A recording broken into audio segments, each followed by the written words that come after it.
Mindful Day, intentional family. I hope today you're having a day where you're choosing to have thoughts that are going to benefit and serve you. Welcome to Lead with Intentions, where every single week at 12 p.m. Eastern Time, I, your host, Ambereen Hameed, shows up ready to serve. It's truly an honor to cross paths with you today. I want you to know that I appreciate you so very much for prioritizing yourself and for giving us the most important commodity, which is your time. Welcome to Spanglish World Network on Zingo TV, channels 250 and 251. Please remember to download the Zingo TV app on your respective app stores, iOS, Android, while you're downloading our application. Please go ahead and leave us a review. Give us some comments, share some love, let us know what we're doing well, and more importantly, what we can do better to make your experience one that is exactly what you were asking for. Also, this application can be downloaded across any Roku devices, Fire Sticks, Fire TVs, Chromecast, and any TV 2016 on forward. Remember, the app is completely free, so there's no worry. And the greatest thing is you can actually engage with us during this conversation, drop in your comments, drop in your questions, and we can get back to you as soon as possible. Today, our guest is somebody who is an amazing human being. I actually was asked, hey, you know what, Ambereen? Bring this guy on. So I thought, let's do it. His name is Kevin Washburn, and he is an inspiring runner, a coach, and a writer.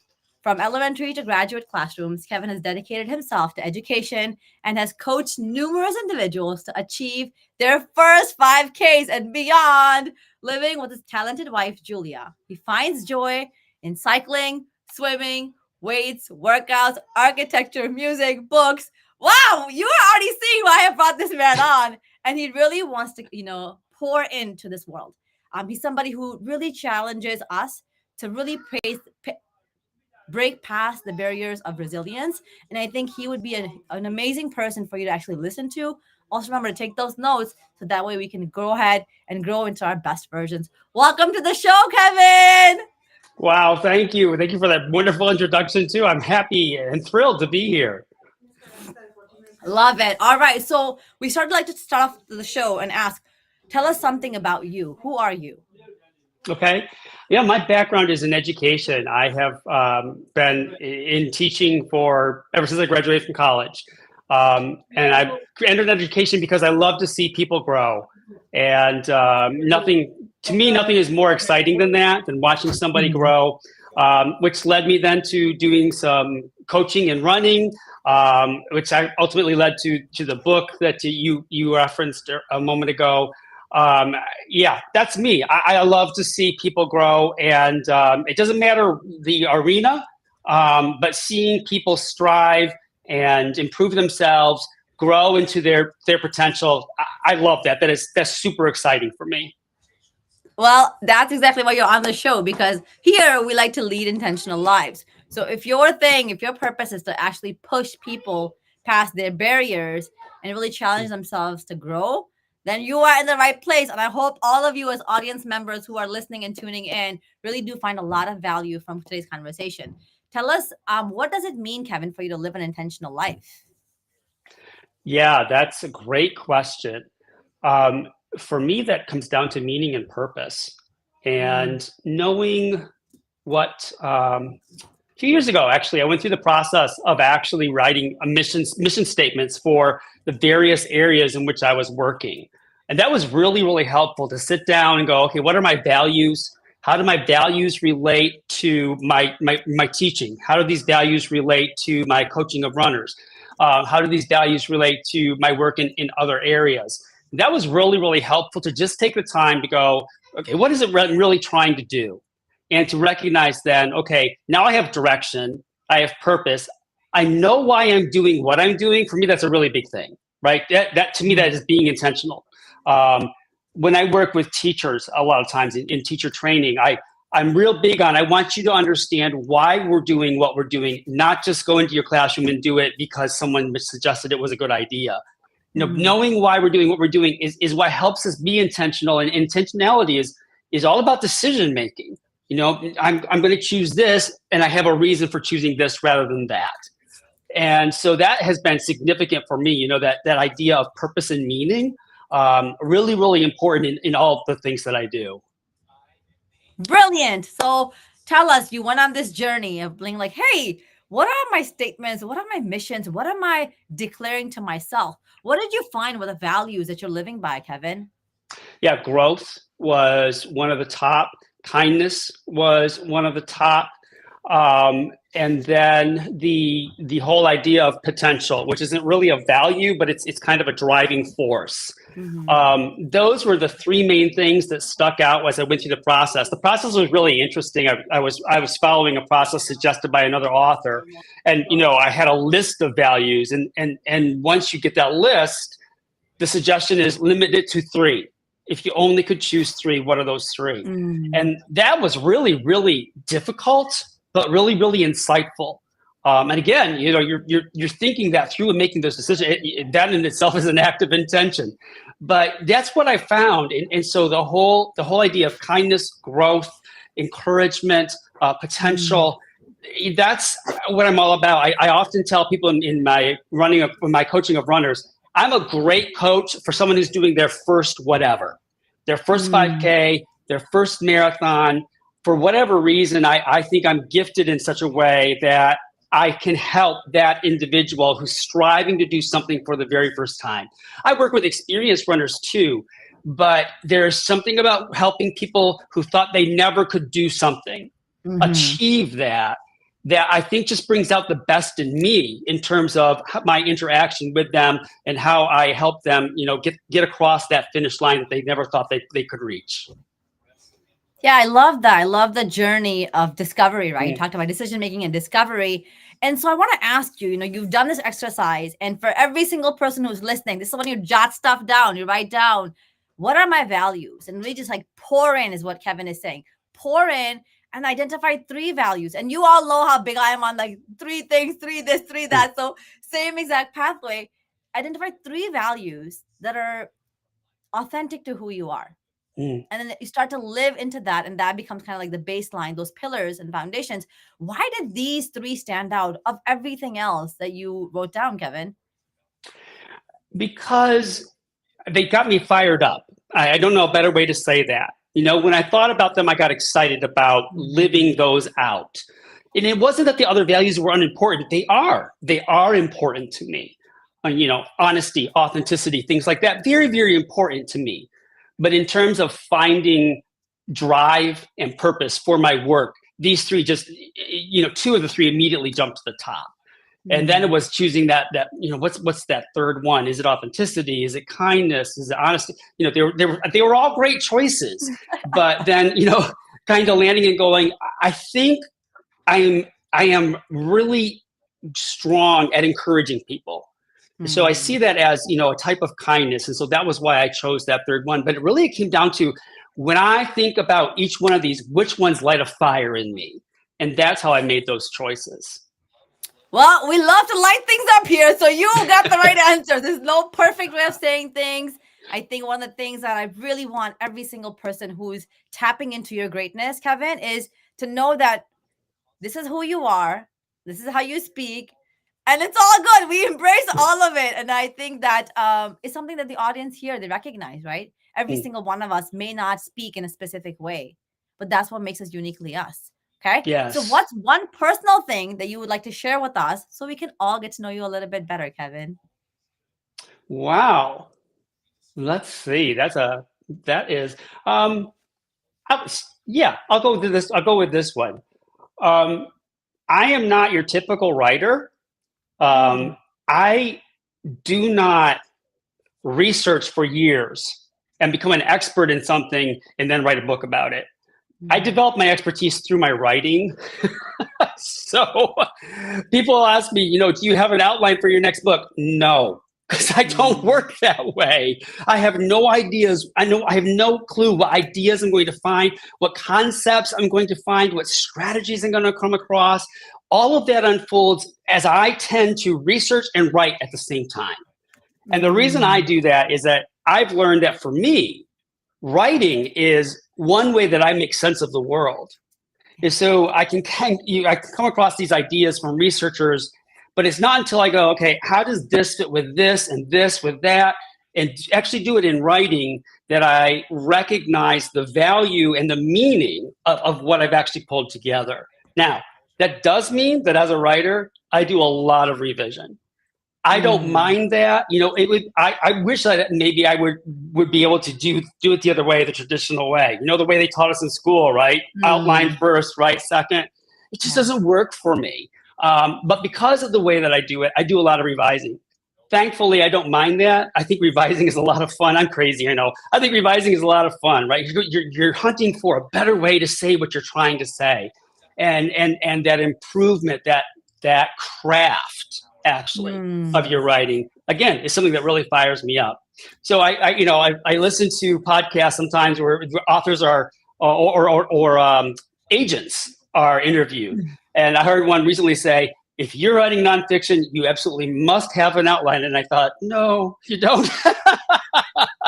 There's another way Yeah. to do it. And I'm sure that that's probably a different way than most authors approach the type of writing that I do, which is primarily self-help. But for me, it works. I think that that's probably an idiosyncratic thing about me. But that's what makes it so brilliant, I think. I Mm-hmm. think you're saying there's no script that I'm gonna follow and go one, two, three, four, five. Mm-hmm. I'm gonna kind of just pour in whatever's coming. And what a Yes. growth journey that you go on through your writing Oh. experience to say that, oh, this sits well. Well, what about this? Does this kind of get incorporated? Let me go back and revise. And is this understanding of process, right? Like Mm-hmm. trust the process, be okay with the process, and be okay with iterations, because that's how you're just becoming a better version of your writer, of the value that you're adding. The one thing I want to kind of go back to that you mentioned is you said it's not conventional, not traditional the way that I do it. I'm kind of crazy like that. Now I want to ask you, why did you use that word crazy above all the other words? I love revision. Most writers don't. At least most writers that I've talked to don't love revision. Mhm. They feel like I did that draft, I had it planned out, and revising is meticulous. It's all about even individual word choices. I mean, I can't tell you how many times I go, that's the wrong verb. What is the verb I'm looking for? And it's just I'm quibbling over one word.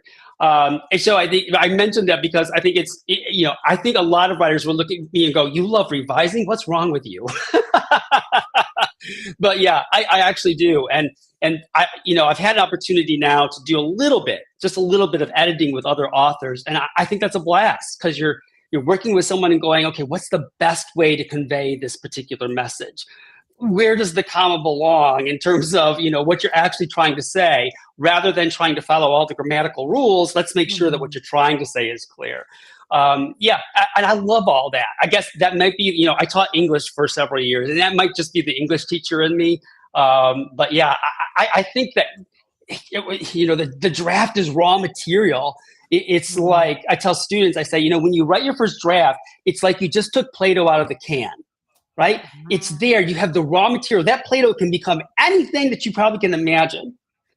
But now you've got the raw material to work with. Revising is that way. Now we're going to actually work with the raw material and make it into something we really feel great about, and that conveys Mhm. the important message that you have or the story that you have to your intended audience. Yeah, well, I'm gonna dissect that a little bit because I've also, experienced the word crazy, and I heard it like in a way where it's like coming at me daily. I'm like, okay, so something's coming up. God, what do you want me to do? And it was the simple concept that I had to kind of reshift my mindset to look at crazy in a more welcoming way. Mm. So, and like detaching, I'm like, oh, people that are crazy, they're not ordinary, right? They're not your ordinary average people.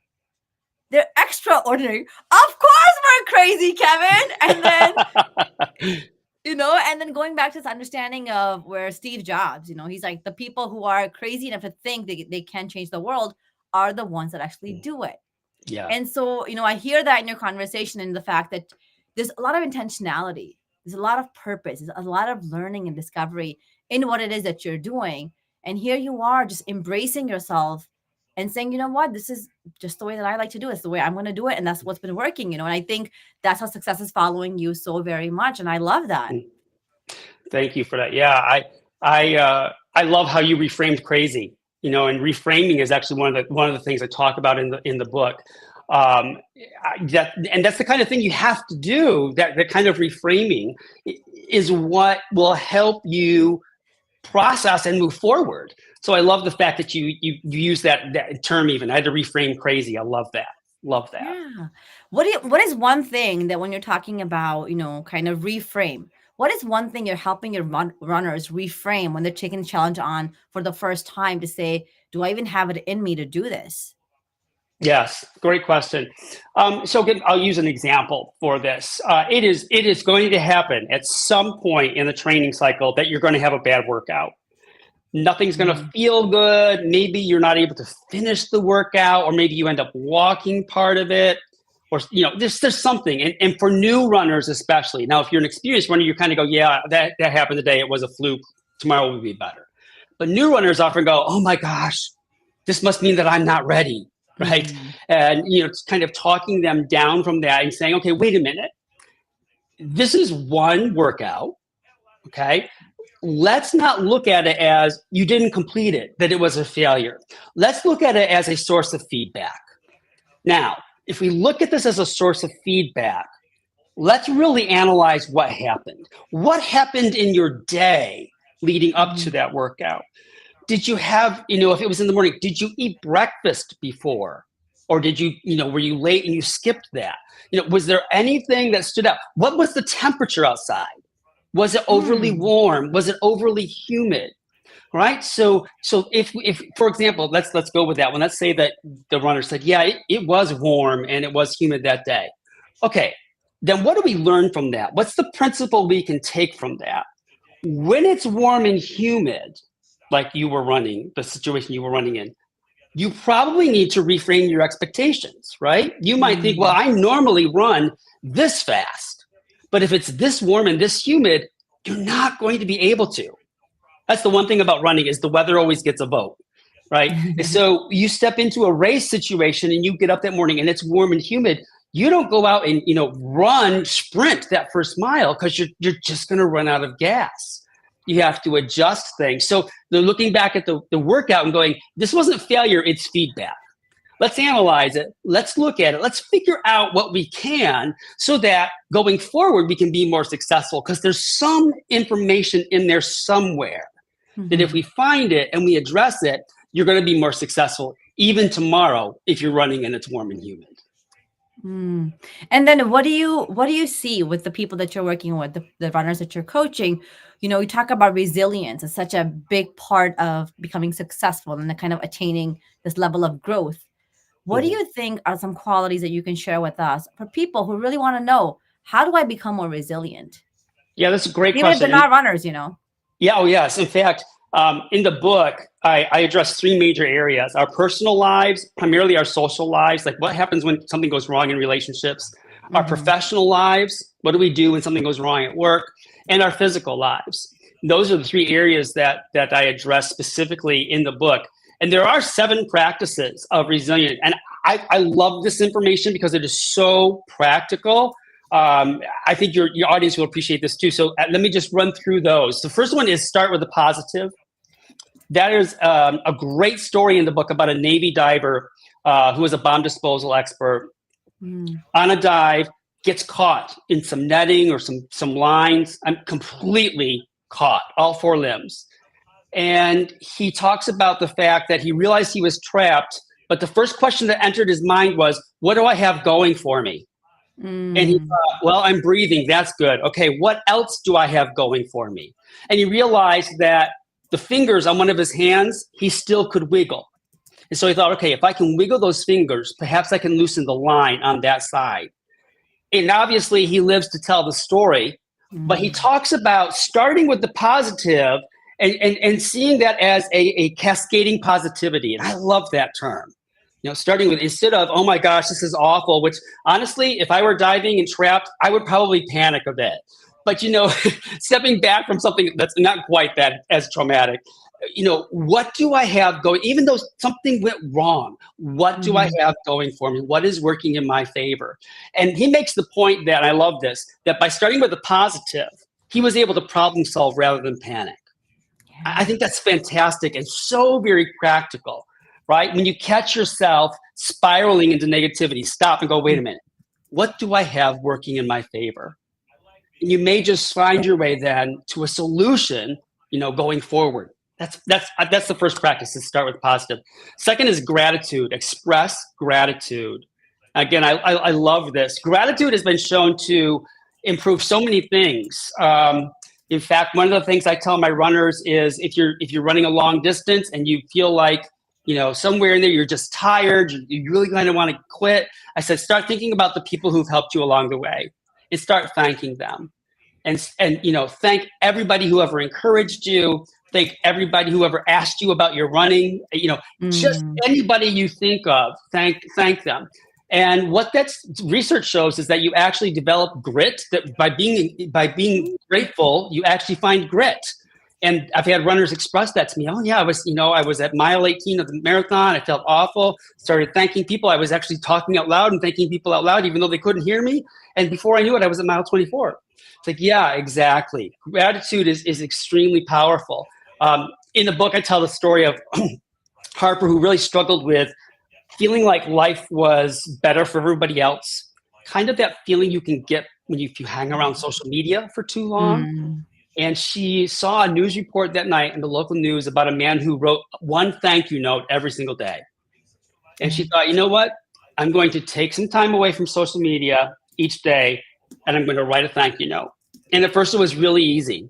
Right? She's writing to her parents, she's writing to her school teacher, she's writing to best friends. And then she has to start actually looking for opportunities for gratitude. And she says, you know what? When I started looking for those opportunities, I found myself feeling better about life. Yeah. They're really looking through the lens of gratitude, redirected her thoughts in such a way that she really rose up at that point and was able to move forward, as opposed to feeling the weight of, oh, everybody has a better life than I do. Yeah. The third is nurture relationships. Relationships for everybody really matter. I'm an introvert myself, but relationships are so vitally important when we are working on something where we need resilience. Friends help us process experience. They empathize with us. They motivate us. They challenge us. A good example of that, I have a friend that I run with each Saturday.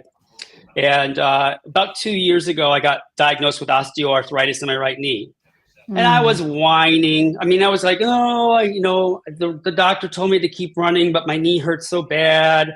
I'm going to have to find something else to do. And my running partner I was talking to, he was like, nah, you got a lot more running ahead of you. He was just like, I'm not taking this. Yeah. He's like, you are cut lying. it out, bro. Yes, you are lying to yourself, and I am not going to let you do that. And that, because we have that relationship, he was able to basically, verbally knock me in the head and say, you're thinking wrong. You're lying to yourself. Yeah, the knee hurts, but a month from now, you probably, if you do what the doctors told you to do, you'll be in a different place. So those relationships, that's practice 3 is nurture those relationships. Practice 4 is acknowledge and focus. A lot of people think that to be resilient, you have to think about something other than what you just went through. And let's say you're at work and you did not get the promotion that went to one of your colleagues. And so a lot of people think, well, to be resilient, you have to just not think about that. No. You really do need to think about that. Right? Acknowledge the fact that this happened, that it was a disappointment, but then intentionally, there's that word again, intentionally redirect your energy toward what you can do moving forward. You acknowledge it, but then you focus your thoughts on what can I do to move ahead. That is a very, very powerful one, because not only does it help you focus more on the positive potential of the future, but it may also encourage you to examine, what did I do wrong?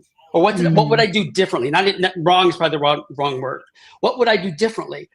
With the example of not getting the promotion at work, was there a question in an interview that you didn't answer thoroughly, for example? Again, that idea of failure as feedback. By acknowledging and focusing on the future, you also can probably find a little bit of motivation to look at what happened in the past and see if there's any information there that can help you moving forward. So acknowledge and focus, that's a real big one. The fifth one, I have to tell you, I really resisted putting in the book. And the fifth practice is pursue fitness. And I resisted because I thought, people are told, that fitness is the answer for everything. It feels that way. We're constantly bombarded with messages of, you need to get in shape, you need to lose weight, you need to whatever. Especially, I was writing that particular chapter around the first of the year, and every single morning show was talking about how to lose weight, because that was, is most people's New Year's resolution. And so I resisted it, but the research just couldn't be denied. And the thing I loved about what I found was, I know myself from my own experience, fitness can be motivating. You set a goal, you strive for it, you accomplish it, you set a new goal. I mean, there's a lot of motivation that happens if you do pursue fitness on a consistent basis. But the one element of research that I thought was so interesting is that when we are working out, whether that's running, walking, hiking, lifting weights, whatever it is, there are several things that happen to us physically. One is our heart rate increases, our breathing becomes more rapid, we sweat, our muscles tense, blood flow gets redirected to those muscles, and blood vessels, inactive muscles dilate. Those things also happen when we panic.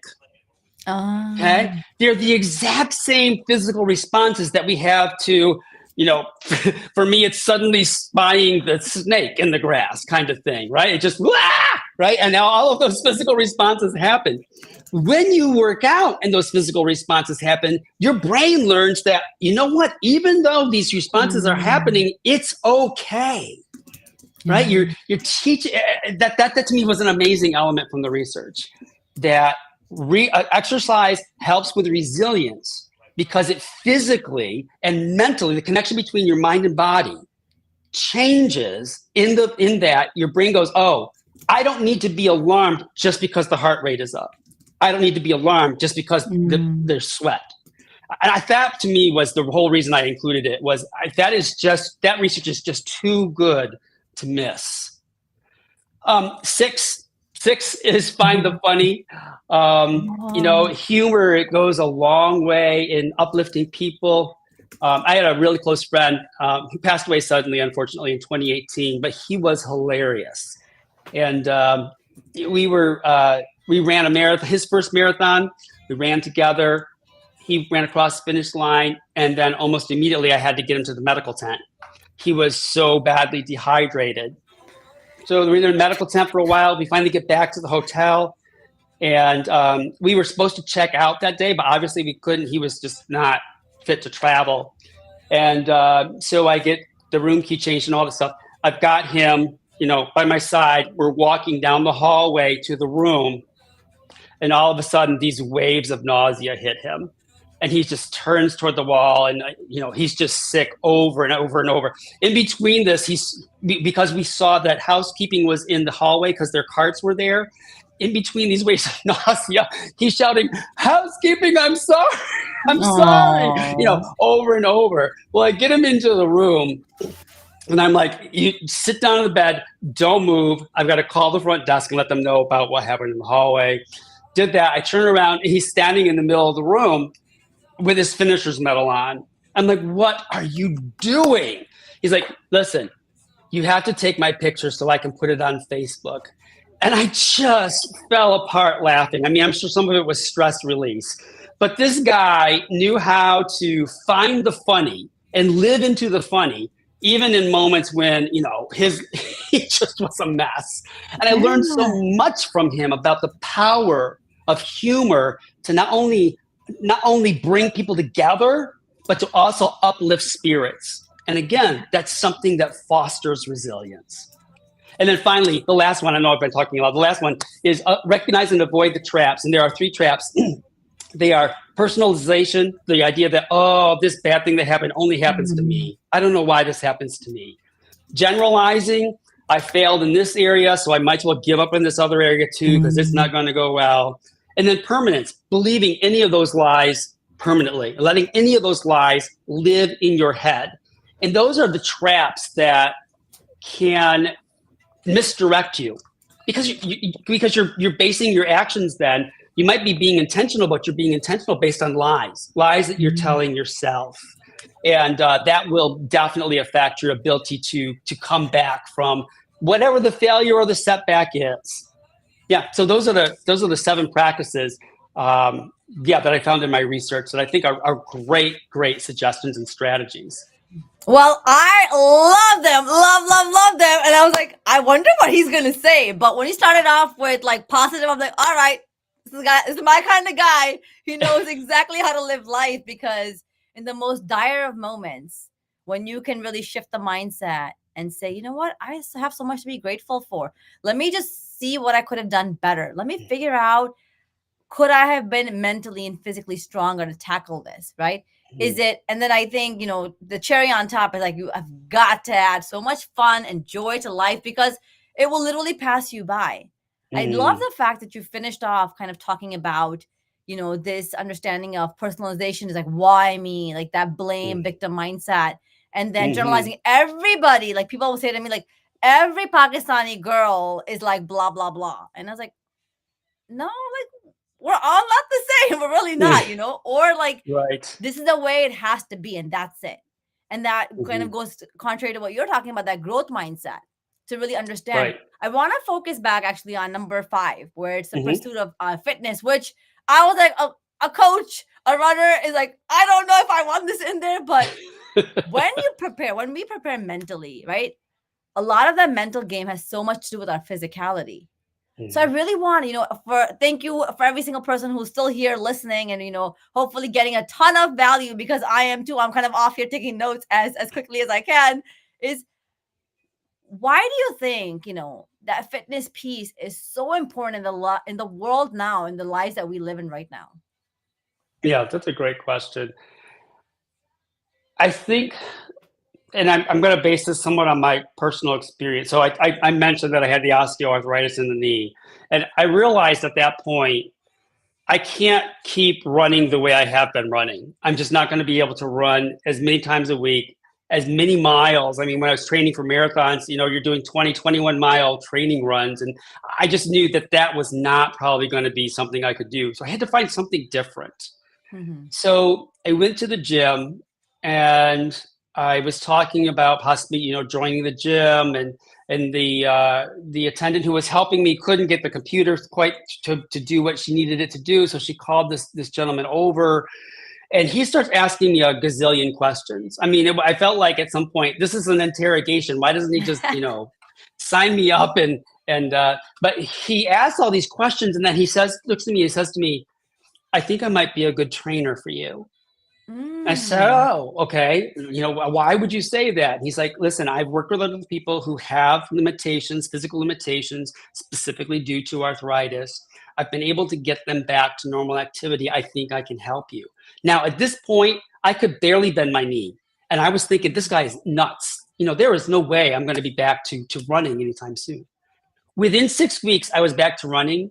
And within 6 months, I was running a half marathon. Now, how did that happen? Right? How did that happen? That transformation was due to his expertise, number one, but also due to my consistency in showing up for those workouts, number 2. Now, why does that matter? That matters because the physical realm, if you're capable of normal movement, and even if you have to adapt movement in some way due to some limitation, it creates opportunities for you to experience success. There's the possibility of setback too. But, when working with my trainer, I'm lifting weights I never imagined myself being able to lift. Like, he had that vision, right? He had that vision, and I didn't. And so being able to borrow that vision from him, follow his expertise, gave me the opportunity to experience success.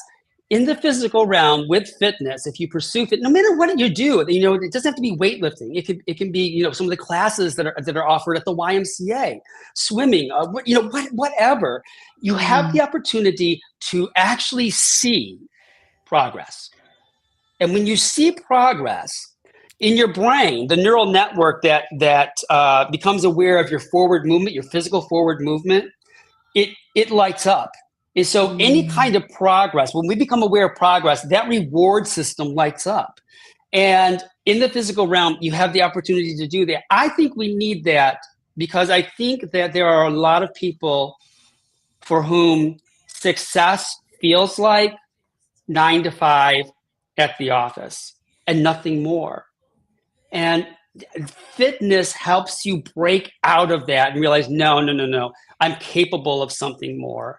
I'm capable of achieving goals. And that's going to affect everything. That will affect the 9 to 5. That will affect, whether you apply for that promotion, whether you apply for that position that's a step or two above where you currently are in the company. It's going to affect all of that. And so the mind-body connection is so critically important, but psychologically too, I feel like fitness provides us with the equipment necessary to be more resilient in all areas of our lives. Yeah, I couldn't have said it better. And now that as I'm talking to you and kind of reflecting back on my own life, that's one of the things that I discovered is the reason why I'm so mentally sane is because I've always leveraged fitness, Yes. And when the kids were young, you really couldn't just go and leave them and go to the gym. But I found that I would wake up really early in the morning hours before it was their time, where it was my time to say, okay, just 20 minutes of pouring into myself every single day. And when I reflect on that now, I'm like, wow, girl, those 20 minutes those were really good minutes because you're focused and you're dedicated, to kind of doing what you're there to show up to do. I want to kind of shift things up and, pivot more towards, I want to ask you, what is something that you can share with us so we can get to know your family and the family dynamics a little bit better? Yeah. So it's just my wife and I. Let's see, we've been married for 35 years. Soon be 36. My wife is a photographer, which is why I have good lighting here today. She also works in graphic design and also runs the various businesses that we have. But yeah, that's us. I grew up in a relatively large family, not huge, but there were, I have 3 siblings. They're all older. I'm the youngest. I'm the youngest by a few years, actually. They're all relatively close in terms of their birth dates. Yeah, so there were 2 boys, 2 girls in the house. My parents, it was a pretty typical, kind of nuclear family experience. One thing that was interesting was that my grandparents all passed away either before I was born or early in my life. And when I got married, my wife had all of her grandparents were alive. So it was like I married into grandparents. Like I didn't even know what that experience was like. And it was wonderful. It was great. Loved it. So yeah, so that's a little bit about us. Yeah.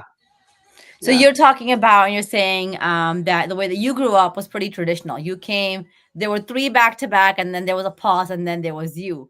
Yes. So how was that growing up? What did you find that, or challenges that they had faced that you didn't have to face because you came later down the line? Yeah, that's a great question.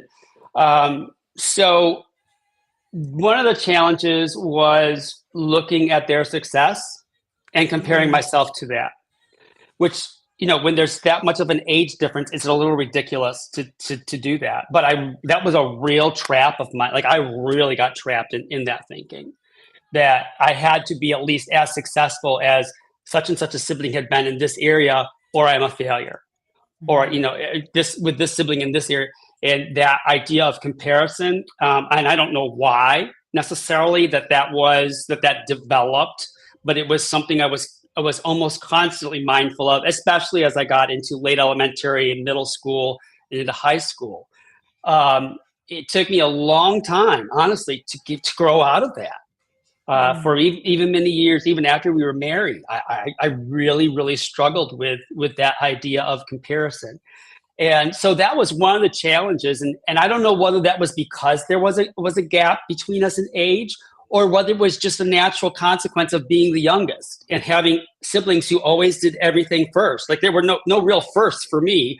except that I played soccer, which none of the rest of them had played. And probably I played soccer because none of them had ever played it before, right? There's no basis for comparison. But in every other arena, whether it was grades in school, whether it was, baseball or basketball or other sports that they had participated in, there was just this, and it happened without me intentionally thinking about it. It just was like this thought crossed my mind was, oh my gosh, I was not as good as so-and-so sibling today.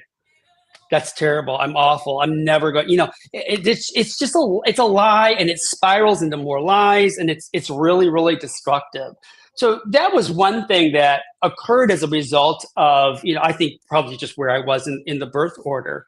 But it took me a long time as an adult to overcome that. In fact, writing Uprise, that's the name of the book, writing Uprise was in part my attempt to understand resilience myself.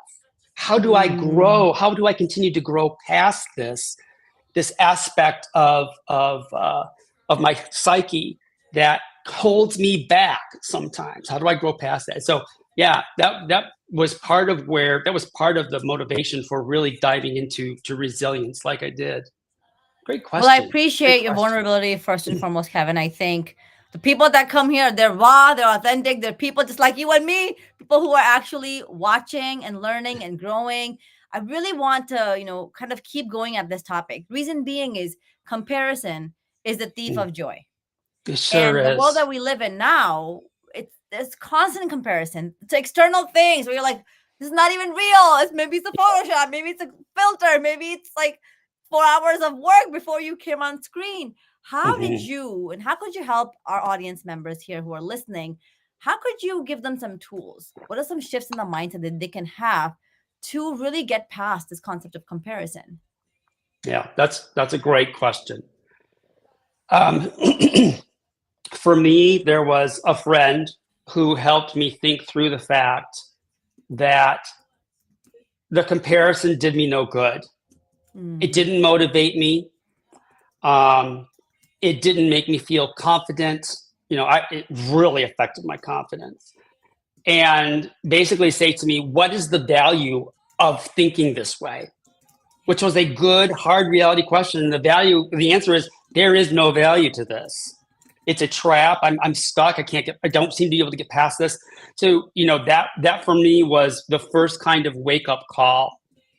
And then being able to go, okay, I'm not going to compare to my siblings anymore, but I'm going to see if what I did today, I can do better tomorrow, or I can do better next week.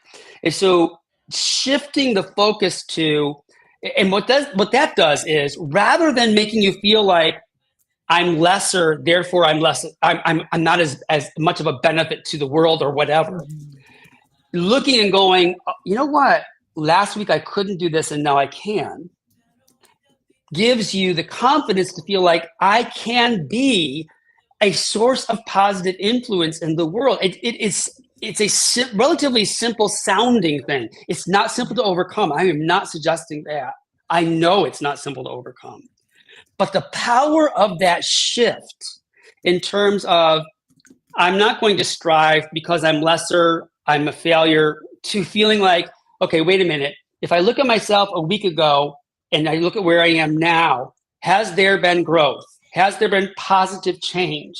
If so, that sparks motivation in you to strive, to continue, but also, I think, to be more confident in your ability to influence the world around you. It's a hard thing to get past, but doing it is so worth the work that it takes. Yeah. I think the question that you're asking yourself, and this is for every single person listening, I hope you're writing this stuff down, because what value is comparison adding to my life? Bold it, make it big, highlight it, whatever you need to do, because there are moments in our day where it's this constant shift that we need to do to say, maybe I can be more. Maybe I can be more of an influence. Maybe I can be a better parent. Maybe I can be a better sibling. Maybe I can just be a better version of me. In our home, the way I've shifted comparison completely, because I've got 3 little humans, is always compare yourself to you. Yes. And that shift I had to get to in my own self, to be like, Did I get better from like yesterday, the month before, the year before? Am I progressing? And I love the fact that how growth kind of keeps tying back into our conversation that we're Yes. talking about as one of your foundations and your values. What Yes. how do people get in touch with you, Kevin? I really want anyone who has found you to be as amazing as I have to really be able to reach out to you and pour into you. Yeah, so the book is called Uprise, Building Resilience in Ourselves and Others. And there you can order it through any of your favorite book retailers. You can also find it to order and find information about me at Kevin D as in David, Washburn.com. KevinDWashburn.com. And if they want to get in contact with me, they can do that through the website. If they want to know more about me, they can find that through the website. If they want to order the book, they can do that through the website. So that's the place to go, KevinDWashburn.com. There you go, people. That's how you connect with him. Give him some feedback, share some love. And if you're on the app and you want to engage with us, drop down in the comments what it is that you want us to know from your takeaways today. What has Kevin added in your life as values? And what is something about this conversation that you're going to pull forward and carry forth with in your own life? All right. We've got this tradition here, Kevin. This is called the intentional wrap. So this is a Okay. rapid fire question. Okay. Answer in one word or one sentence, and we'll kind of want to see where this the sporadic spontaneousness goes. Okay, ready for it? Yes. All right. So, what do you want to leave behind for the world, Kevin? Work that inspires others to grow. Okay. How will you know you've led an intentional life? When the decisions I make fit with the values that I hold in high esteem. All right. If you could create one law that everybody had to follow in this world, what law would that be? Wow, that is a great question. One law. One law. I think that it would be something along the lines of everyone must look for opportunities to thank somebody else. I think that would make a Mm. significant difference in our world. Yes, yes. Gratitude is the reason of my joy, no Mm, doubt. Okay. yes. What is one lesson that has made you who you are today? That whole idea we talked about previously about getting out of the comparison mindset and looking at myself and seeing what can I be better tomorrow than I am today. Huge for me. Huge. Love it. What is the key to a healthy relationship? We talked about your wife a little bit, your friends a little bit, and grandparents of hers. So, what is Yes. the key to a healthy relationship, Kevin? Yeah, two things I would say. One is communication, right? Obviously, that's important.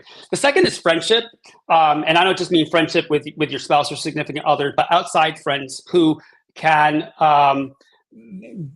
be a different type of relationship for you, right? People who make you laugh, with whom you can go on road trips, have adventures, that kind of thing. And I think that both of those are essential. Julia and I have found those to be essential in our marriage as well.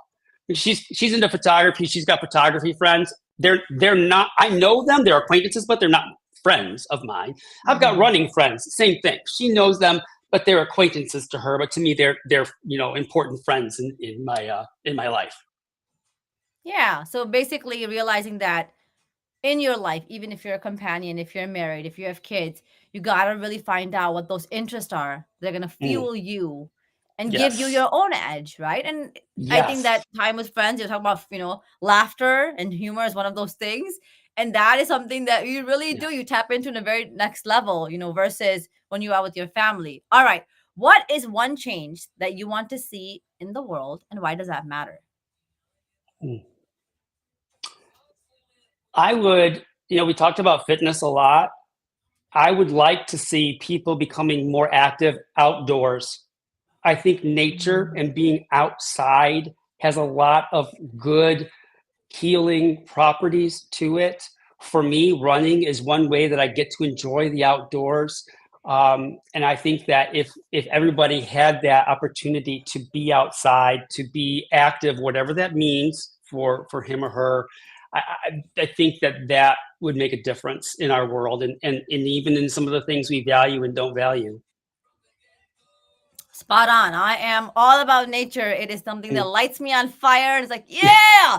All right. So I hope this conversation is something that served all of you as much as it served me. And I really hope that all of you are able to pour back into Kevin at kevindwashburn.com. Let him know anything and everything, even the small nuggets that you are taking away today.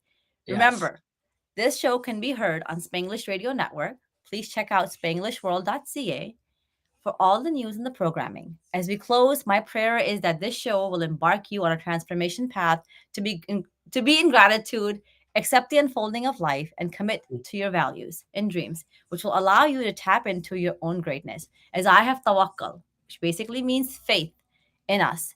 The upcoming transformed version of you will allow you to be the best version and to lead with intentions. Remember, there's only one of you, one life designed by excellence. Spanglish World, watch it, hear it, read it, download it. Most importantly, live it with intentionality to better you. Thank you so much, fam, for tuning in.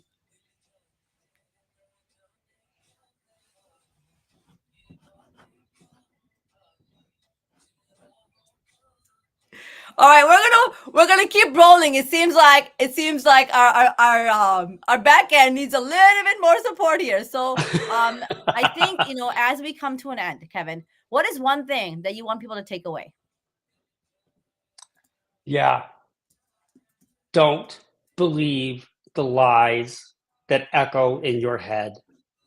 If it is something you would not tell to a close friend, if it's advice you would not give a close friend, it's not good for you to dwell on it either. Yeah. Let those lies go. Stop directing your life by their incorrectness. Okay.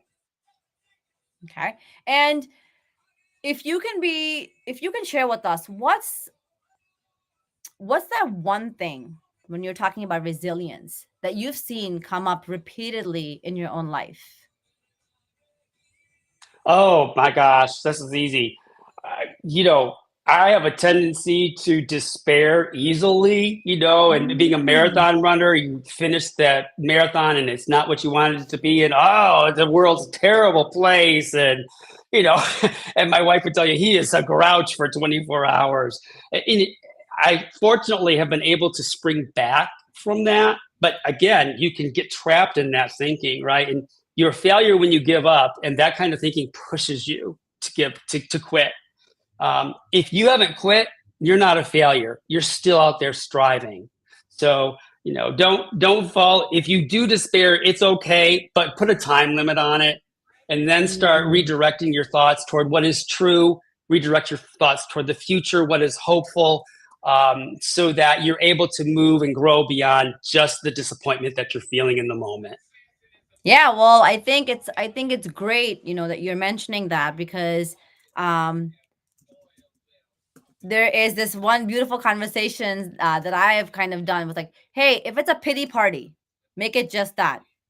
Like, it's just a party. It lasts one day. Once that pity party is Yes. kind of over, don't wake up the next day with the same mindset, with the same thought set. Kind of push past it. And of course, become more resilient. So why not? Thank you so very Yes. much, Kevin, for being here. And for Yes. all of you who are still tuned in and watching, even though I did a wrap up and then we had some clips. And so thank you so very much for being flexible and kind of going with the flow, Kevin. Have a brilliant rest of your day, folks. Bye.